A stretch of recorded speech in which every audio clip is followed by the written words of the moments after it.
네, 안녕하세요. 축구생각입니다. 주중에 있는 대부분 목요일과 금요일에 있는 경기들이고요. 프로토 배팅 영상 공유 드리도록 하겠습니다. 일단 5경기 준비를 해왔고요. 이제 월드컵 예선 경기들로 구성이 되어 있습니다. 제가 커뮤니티에 올렸다시피 이렇게 당첨이 되셨었고요. 커피 기프티콘은 이제 얼러리님이 이제 당첨이 되셨고, 게임 참여 이벤트는 1등은 일산 사시미님, 2등은 다크호스님, 3위는 이제 달의 윙크님이 당첨이 되셨습니다. 그리고 이 이벤트 관련해서 좀 설명을 드리면, 추천인 띵크 입력 후에 인플레이 회원가입을 해주시면 게임에 참여한 회원들 중에서 추첨을 통해서 커피 기프티콘이 지급이 되고요. 게임 참여형 이벤트라고 해서 일주일 내 가장 많이 게임을 참여한 1, 2, 3등을 뽑아서 1등은 5만원 신세계 상품권, 2등은 치킨 기프티콘, 3등은 커피 기프티콘이 지급이 됩니다. 그래서 많은 참여 부탁드리도록 하고요. 우측에 있는 메모장 같은 경우에 과거 동일 배당 기준으로 국내 배당과 해외 배당에서의 승무패 확률입니다. 그리고 좌측에 있는 인플레이 게임 배당이 좋기 때문에 한 번씩 이용해 보시는 것을 추천을 드리고요. 말씀드렸듯이 다양한 이벤트들이 있습니다. 자, 그러면 1번 경기부터 말씀을 드리도록 하겠습니다. 일본과 오만의 경기부터 말씀을 드리겠습니다. 네, 일단 배당적인 확률은 국내와 해외 둘 다 승을 가리키고 있고, 일본이 일단은 배당이 굉장히 낮게 책정을 받았죠. 그럴만도 한 게, 일단은 오만이 잘하는 팀이 아니고, 일본은 뭐 토미야스나 뭐 미나미노, 엔도, 후루아시 뭐 이렇게 좀 좋은 선수들을 보유하고 있습니다. 그래서 뭐 이 올림픽 때도 보셨다시피 멤버 자체가 나쁘진 않습니다. 근데 경기력이 살짝 아쉽긴 한데, 그래도 이 아시아 팀들 상대로는 일본을 막아낼 팀이 뭐 한두 손가락 안에 뽑지 않을까라고 생각할 정도로 지금 전력 자체가 굉장히 좋은 상황입니다. 오만의 경기력, 사실 분명히 일본을 원정을 떠나서 공격적으로 나오기보다는 수비적으로 나올 가능성이 큽니다. 그렇다면 일본이 그것을 뚫어내냐 못 뚫어내냐의 싸움이 될 텐데, 일단은 저는 뚫어낸다라고 생각을 하고 있습니다. 일본의 이 측면에서의 모습들이라든지, 아니면 뭐 사실 공격수가 좀 아쉬운 부분들이 있지만, 그래도 이 수비나 중원이나 전체적으로 아시아권에서는 굉장히 좋은 팀이기 때문에 저는 일본의 승으로 말씀을 드리도록 하고요. 오너버 같은 경우에는 오버 쪽으로 말씀을 드리겠습니다. 이 경기 득점이 적게 나오기에는 일단 오만의 수비가 단단하지 않고요.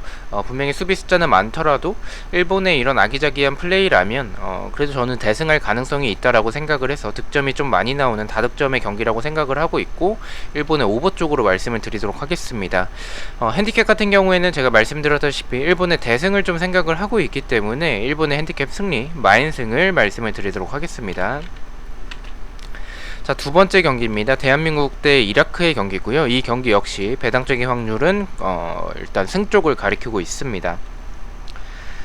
지금 한국의 이 선수진들을 보면 해외파 선수들을 다 소집을 했어요. 뭐 황의조나 손흥민이나 뭐 황희찬, 김민재 이런 선수들을 다 소집을 했고, 일단 이 선수들이 어제 이제 들어왔기 때문에 경기에 출전할지에 대해서는 첫 경기라서 좀 의문이 들긴 하는데, 일단 그 상대가 이라크이기 때문에 교체로라도 출전을 하지 않을까라고 생각을 하고 있고요.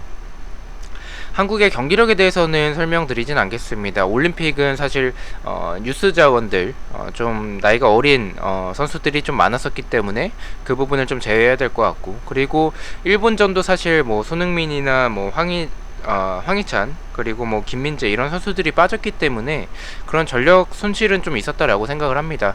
지금의 해외파 선수들이 들어오면서 보여주는 모습들, 한국 역시 아시아권에서는 굉장히 강팀이기 때문에 저는 한국에 대해서 따로 설명드리진 않도록 하겠습니다. 김민재가 들어오면 수비적으로도 저는 좀 안정감을 불어 넣어줄 수 있다라고 생각을 하고 있습니다. 이라크 같은 경우에는 공격적인 모습들을 본다면 뭐 압박이나 개인 능력 이런 부분들이 좀 좋았었고, 측면에서의 공격들이 나쁘지 않았습니다. 하지만 수비적으로 봤었을 때 측면과 뒷공간에 대한 불안함을 좀 가지고 있습니다.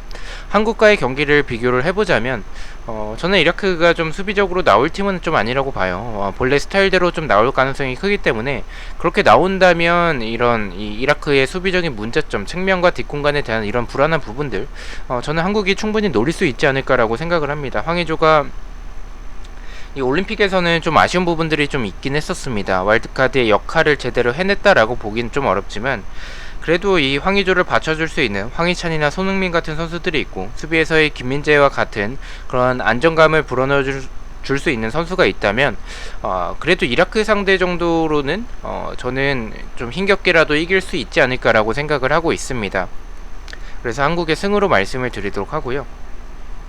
언어버 같은 경우에는 언더 쪽으로 말씀을 드리겠습니다. 득점이 사실 이라크가 수비적인 팀은 아니기 때문에 득점이 많이 나올 수도 있겠지만, 저는 지금 한국 수비를 봤었을 때 이라크가 좀 쉽게 뚫어내긴 좀 어렵다라고 봅니다. 그렇다면 한국이 득점을 하냐 못하냐의 경기로 갈 것 같은데, 저는 그래도 한 골 정도는 좀 득점은 가능하지 않을까, 좀 팽팽한 경기가 될 가능성이 크다라고 생각을 해요. 첫 경기이기 때문에 두 팀 다 조금 조심스러울 가능성도 있다라고 생각을 해서 저는 저득점 양상의 언더 쪽으로 말씀을 드리고요. 핸디캡 같은 경우에는 말씀드렸듯이 저득점의 경기라고 생각을 하고 있고, 이 한국이 이기더라도 한 골차 정도로 좀 간신히 이기는 경기가 될 가능성이 크다라고 생각을 해서 한국의 핸디캡 무승부로 1점차 승리를 말씀을 드리도록 하겠습니다. 네, 3번 경기부터는 이 인플레이 게임에서 24시간 기준으로 업데이트가 되기 때문에 이 한글표를 보면서 말씀을 드리도록 하겠습니다. 일단 스웨덴 대 스페인의 경기고요. 배당 중의 확률은 국내에서와 해외 둘 다 승패 쪽을 가리키고 있습니다. 스웨덴 같은 경우에는 클로세스키, 그리고 린데로프, 포르스베리, 이삭 이런 선수들이 있고요. 수비적으로 봤을 때는 좀 측면에서의 모습들이나 크로스의 좀 약한 부분들을 좀 보여주고 있습니다. 하지만 뭐 공격적으로 봤을 때는 템포도 나쁘지 않고 역습에서의 모습들도 좋은 편입니다. 그리고 공격진의 능력들도 좀 있기 때문에 포르스베리나 이삭이 좀 좋아서 그 부분을 참고해야 될 것 같고요. 스페인 같은 경우에는 솔레르나 페란, 그리고 모라타, 모레노, 그리고 트라우레 이런 선수들을 보유하고 있습니다. 네, 이 경기는 저는 무승부를 생각을 하고 있습니다. 왜냐면 스페인이 전력적으로는 사실 스웨덴보다는 앞서긴 합니다. 하지만 스웨덴의 모습들, 수비가 좀 굉장히 끈끈하다라는 느낌을 좀 받았었고요. 그리고 공격도 나쁘지 않기 때문에 저는 이 경기는 좀 이변으로 가져가도 좋지 않을까라고 생각을 했습니다. 이변이라면 월드컵 예선인 만큼 한 무승부가 가장 적합할 것 같다라고 생각을 해서 무승부로 저는 가져가 보도록 하고요. 언어버 같은 경우에는 언더가 정배지만 저는 두 팀의 모습들, 공격에서의 모습들, 스페인이 유로 때 그렇게 좋진 않았습니다. 하지만 그래도 이 스쿼드 자체가 워낙에 좋은 팀이기도 하고, 스웨덴도 생각보다는 공격에서의 포르스베리나 이삭의 모습들, 그리고 클로스스키도 좋기 때문에 저는 스웨덴 역시 좀 많은 득점을 할 가능성이 있다라고 생각을 합니다. 그렇다면 저는 역배지만 좀 오버가 나올 가능성이 있다라고 생각을 하고 있고요. 핸디캡 같은 경우에는 제가 무승부로 이변을 바라보고 있기 때문에 스웨덴은 핸디캡 승리, 프랜승을 말씀을 드리도록 하겠습니다. 자, 4번 경기입니다. 이탈리아 대 불가리아의 경기고요. 이탈리아는 보누치, 그리고 키엘리니, 바렐라, 조신, 조르지뉴 선수가 있고, 키에사나 인시네도 소집이 됐습니다. 불가리아는 사실 유명한 선수가 없어서 이 부분보다는 경기력에 대해서 좀 말씀을 드리자면, 템포가 굉장히 빨랐습니다. 템포에서의 모습들, 역습에서의 모습들이 한마디로 좀 좋았다라고 볼 수가 있겠고요. 수비 같은 경우에는 수비 숫자가 좀 많은 편이긴 합니다. 하지만 측면이나 중앙에 대한 공간들이 좀 있습니다. 일단 이탈리아가 유로에서 우승을 했었죠. 근데 뭐 사실 공격에서의 뭐 임모빌레나 뭐 벨로티 이런 선수들이 있지만 공격에서의 역할은 조금 아쉽긴 합니다. 그래도 전체적으로 봤었을 때 이탈리아가 보여주는 그런 이 하나의 팀적인 모습들, 클럽팀이 생각날 정도로 조직력이 굉장히 좋고, 전체적인 이 감독이 좀 팀을 잘 만든 것 같습니다. 그래서 유로에서도 우승을 했었고, 불가리아의 이런 수비적인 모습들, 수비 숫자가 많긴 하지만 저는 이탈리아가 충분히 뚫어낼 수 있을 것으로 생각을 합니다. 이탈리아의 승으로 말씀을 드리고요. 언어버 같은 경우에 2.5점이었다면 저는 한 오버도 생각을 했었을 것 같은데, 기준점이 3.5점입니다. 저는 3.5점이라면 불가리아가 그래도 수비 숫자를 좀 많이 가져가는 팀이기 때문에 이탈리아가 조금 이 부분을, 만약에 최전방에 예전처럼 뭐 델피에로나 뭐 이런 선수, 토틴 뭐 이런 선수들이 있었다면 이것을 뭐 무난하게 뚫어냈을 것 같은데, 지금 상황에서는 쉽게 뚫어내긴 좀 어렵다라고 생각을 합니다. 그래서 득점이 조금 의외로 좀 적게 나오는 언더 쪽의 양상을 생각을 하고 있고요. 핸디캡 같은 경우에는 마이너스 1점 기준으로 본다면 그래도 이탈리아가 2점차 이상의 승리는 좀 가능하지 않을까라고 판단을 하고 있습니다. 이탈리아의 핸디캡 승리 마인승을 말씀을 드리겠습니다. 자, 마지막 경기 경기입니다. 헝가리 대 잉글랜드의 경기고요. 헝가리 같은 경우에는 사실 뭐 썰라이밖에는 유명한 선수가 없습니다. 그래도 이 유로 때 보여줬었던 경기력도 굉장히 좋았었던 모습들을 보여줬었고, 뭐 뒷공간이나 역습을 노리는 부분들이 좋았습니다. 하지만 수비가 좀 불안한 부분이 있긴 합니다. 물론 이 마지막 경기가 이제 이 프랑스와의 경기였어서 그 경기를 봤었을 때 수비가 불안하긴 했습니다. 하지만 뭐 프랑스가 득점을 하지 못하면서 좀 무승부를 만들어내는 이변을 만들어냈었는데, 지금 상황에서는 이 수비가 단단하다라고 끈끈하다라고 보긴 좀 어려운 것 같습니다. 그렇게 생각을 해주시면 좋을 것 같고요. 잉글랜드는 아놀드나 뭐 핸더슨, 워커, 루크쇼, 뭐 케인, 스털링, 칼버트린 이런 선수들을 보유하고 있습니다. 일단 스쿼드 자체가 굉장히 좋죠.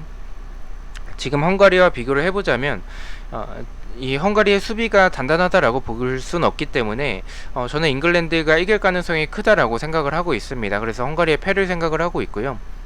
언더버 같은 경우에는 언더 쪽을 바라보는 이유는 일단은 헝가리가 수비가 불안하긴 한데, 잉글랜드가 사실 지금 모습들을 생각을 해보자면 이 수비에서의 루크쇼나 이 스털링 라인이, 그리고 워커도 좀 공격적인 선수이기 때문에 측면에 대한 공간들이 있습니다. 하지만 이것을 헝가리가 노리기에는 썰레이 말고는 사실 좋은 선수가 없어서 이것을 좀 뚫어내긴 좀 어렵다라고 생각을 하고 있고요.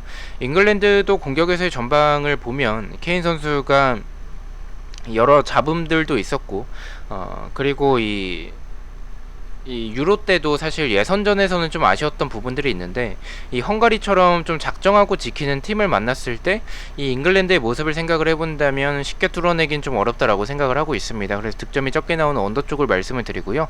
핸디캡 같은 경우에는 저득점 경기로 생각을 하고 있고, 잉글랜드가 이기더라도 1점 차로 좀 간신히 이기는 경기가 될 가능성이 있다라고 생각을 해서 저는 잉글랜드의 1점차 승리, 헝가리의 핸디캡 무승부를 말씀을 드리도록 하겠습니다.